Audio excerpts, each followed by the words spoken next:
क्या आप मोटापे से परेशान हैं? आप रोज जिम जा रहे हैं, कार्डियो कर रहे हैं और हर संभव प्रयास कर रहे हैं कि आपका फैट लॉस हो, लेकिन फिर भी ये फैट लॉस नहीं हो पा रहा है।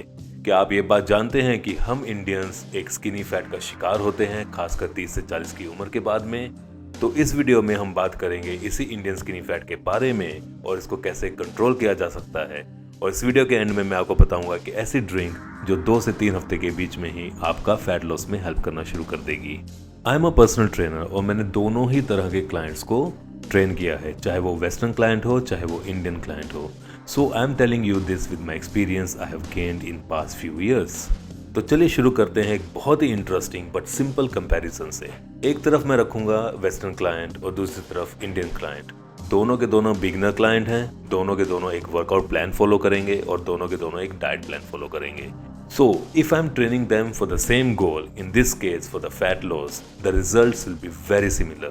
तो अगर वर्कआउट करने के बाद में, डाइट फॉलो करने के बाद में आपका रिजल्ट बहुत सिमिलर आता है, तो प्रॉब्लम क्या है? प्रॉब्लम है दोनों के बॉडी टाइप में। वेस्टर्न का बॉडी टाइप और स्ट्रक्चर बहुत मैसिव होता है। जब आप उनको देखेंगे, चाहे वो बिगनर हो, कभी वर्कआउट नहीं किया है और एक अनहेल्दी लाइफस्टाइल को फॉलो कर रहे हैं, तो उनका फैट पूरी बॉडी पे सिमेट्रिकली होगा। और दूसरी तरफ अगर हम देखें इंडियन क्लाइंट को, तो उसका फैट ज्यादातर बेली और चेस्ट पे होता है। आर्म्स और लेग्स बहुत ही पतले रह जाते हैं। अब आप सोच रहे होंगे क्या ये एक जेनेटिक प्रॉब्लम है? नहीं, ये प्रॉब्लम है हमारे जेनेटिक्स और हमारे लाइफस्टाइल के मिक्सअप से। मैंने अपने पिछले वीडियो में बताया था हंग्री जीन बुक के बारे में, जिसमें एक थ्रिफ्टी जीन के बारे में बात की गई थी।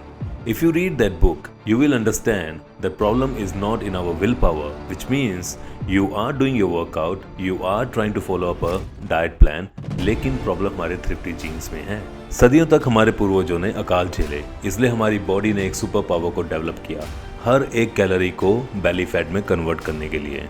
So whatever they ate in next few days in form of carbs would convert into belly fat so that they get energy for the next few days in case they do not get the food. लेकिन आज कोई अकाल नहीं है, हम लोग technologically advance हो गए हैं और हम लोग एसी रूम में बैठे रहते हैं, लेकिन हमारा डाइट पैटर्न ऑलमोस्ट सिमिलर है, which is mostly full of carbs. Now to tackle this, we have to focus on 3 main areas: your food, your workout and your stress levels.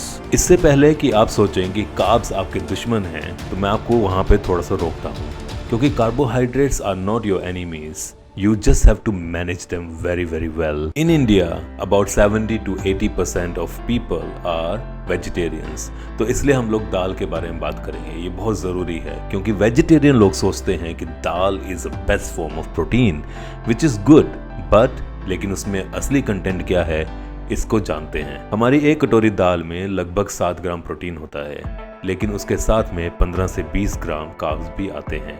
यानी कि अगर आपको एक मील में अपना प्रोटीन इंटेक पूरा करना है, तो आपको 3 से 4 कटोरी दाल पीनी पड़ेगी। अब मैं यहाँ पे ये नहीं बोल रहा कि दाल मत खाइए, लेकिन आपको ये जानना बहुत ज़रूरी है कि कैसे अपने प्रोटीन की कमी को पूरा किया जा सके विदाउट ओवरलोडिंग योर कार्ब्स। अब वेजिटेरियंस के लिए प्रोटीन के मेजर सोर्स हैं पनीर, टोफू और लेंटिल्स, और नॉन वेजिटेरियंस के लिए वो लोग एग भी खा सकते हैं, लैम्ब भी खा सकते हैं, chicken, meat, whatever they want to। इसलिए सबसे पहले आपको अपनी प्लेट में प्रोटीन को पूरा करना होगा। यानी कि आप अगर पनीर बना रहे हैं, टोफू बना रहे हैं और अगर दाल बना रहे हैं, तो उसको सबसे पहले ख़त्म कीजिए। उसके बाद में जो भी आपका कार्ब्स फॉर्म में बना है, चाहे वो रोटी हो चाहे वो चावल हो, उसको कंज्यूम कीजिए। आपको अपने कार्ब्स को अर्न करना है। अगर आज आपने वर्कआउट किया है तो आप थोड़ा सा चावल खा सकते हैं, लेकिन अगर आपने वर्कआउट नहीं किया है, पूरा दिन सिर्फ बैठे हैं, तो ज्वार और मक्के में शिफ्ट हो जाइए। अब बात करते हैं वर्कआउट की। बिगिनर्स या स्किनी फैट लोगों के साथ में ये देखा जा सकता है कि जब भी वो वर्कआउट करने के लिए जिम में जाते हैं, तो डंबल्स उठाने से पहले कार्डियो करते हैं। They prefer running on the treadmill more than lifting weights. इसलिए 1 घंटा 2 घंटा हमेशा आपको वो ट्रेडमिल पे दौड़ते हुए दिखाई देंगे। अब सुनने में थोड़ा सा अजीब लगेगा, too much of cardio is making you fat, क्योंकि जब आप थिन फैट होते हैं तो आपके पास पहले से ही मसल बहुत कम होती हैं, और जब आप ट्रेडमिल पे दौड़ना शुरू करते हैं तो आप मसल बर्न करना शुरू कर देते हैं बजाय इसके फैट के। और बॉडी, क्योंकि आपकी मसल्स बर्न हो रही है, वो आपके फैट को प्रोटेक्ट करना शुरू कर देगी और वो होल्ड करेगी। यहाँ पर आपको एक बात समझनी होगी, होगी। आपको बॉडी फैट लॉस नहीं करना है, आपको अपना बॉडी रिकम्पोजिशन करना है। Body recomposition means because you have lack of muscles you need to gain muscles and you have to lose fat at the same time. और ये मेनली आप रेजिस्टेंस ट्रेनिंग से अचीव कर सकते हैं इजिली। अगर आप जिम जा रहे हैं तो आप लाइट वेट उठाना शुरू कीजिए। अगर आप घर पर हैं, कोई जिम मेंबरशिप नहीं है, तो आप ग्राउंड वर्कआउट मार सकते हैं। आप पुशअप करना शुरू कीजिए, पुलअप्स करना शुरू कीजिए या बॉडी वेट स्क्वाट्स मारिए। आप कहीं से भी लाइट डंबल्स भी खरीद सकते हैं, घर पे लेकर आइए और वो डंबल्स उठाइए। याद रखिए, जितना आपका मसल मास बढ़ेगा उतना आपका फैट लॉस बहुत जल्दी होगा, because muscles automatically start burning your fat. अब बात करते हैं तीसरी बहुत इंपॉर्टेंट चीज की, जिसके बारे में कोई बात नहीं करता, which is your mental stress.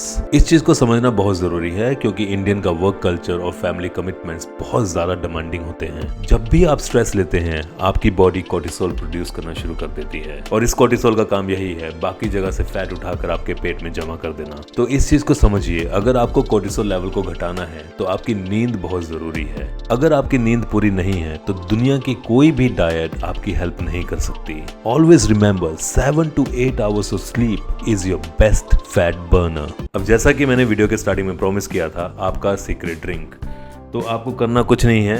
यह है एक एप्पल साइडर विनेगर और दूसरी चीज़ है ये सिनेमन पाउडर। आपको गर्म पानी में 2 चम्मच एप्पल साइडर विनेगर और थोड़ा सा सिनेमन पाउडर डालना है, मिक्स करना है और पी जाना है। कब पीना है? या तो रात को सोने से पहले या लंच से 15 मिनट पहले। ये ड्रिंक आपके इंसुलिन स्पाइक्स को कंट्रोल करेगा और कार्ब्स को फैट में कन्वर्ट होने से रोकेगा। याद रखने वाली बात यह है कि इंडियन बॉडी टाइप कोई कमजोरी नहीं है, ये हमारी सर्वाइवल हिस्ट्री है। You have the power to store fat as a great source of energy, बस उसको मॉडर्न ढंग से हम लोगों को हैंडल करना है। याद रखिए, कोई भी वेस्टर्नर या कोई इन्फ्लुएंसर आपको ये बोलता है कि आपका इंडियन जेनेटिक्स वीक है, तो उस पर ज़्यादा ध्यान ना दीजिए। अगर ये वीडियो आपके लिए इन्फॉर्मेशनल था तो प्लीज़ इसको लाइक कीजिए और अपने दोस्तों के साथ शेयर ज़रूर कीजिए, खासकर उन लोगों के साथ में जिनके पास में स्किनी फैट है। तब तक के लिए स्टे फिट, स्टे देसी और मिलते हैं अगले वीडियो में।